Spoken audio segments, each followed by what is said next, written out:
Hoy el gobierno de la ciudad, a través de las varias dependencias, festejó a niñas y niños en el Zócalo. Enrique Muñiz nos tiene toda la información. Adelante.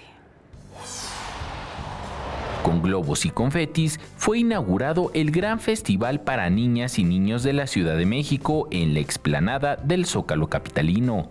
Familias enteras se dieron cita desde muy temprano en la Plaza de la Constitución para disfrutar un día de diversión al lado de sus hijos.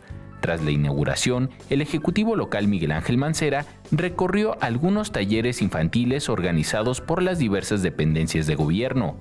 Señaló que la Secretaría de Desarrollo Social reforzará el trabajo para apoyar a los niños que viven en situación de calle.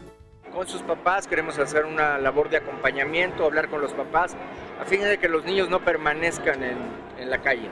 Biciescuela, panadería, huertos urbanos, cultura vial, entre otros talleres, fueron los más visitados por los menores. Los padres calificaron de positiva la iniciativa de convertir al Zócalo de la Ciudad de México por unas horas en un centro de diversión y convivencia familiar. Ahorita, de hecho, vamos a entrar al huerto para que vean ellas, porque bueno, al menos la grande es como muy de las plantas. Con este evento se buscó festejar a los menores que el próximo 30 de abril celebrarán su día. Con imágenes de Andrés Brito, Enrique Muñiz, 21 Noticias.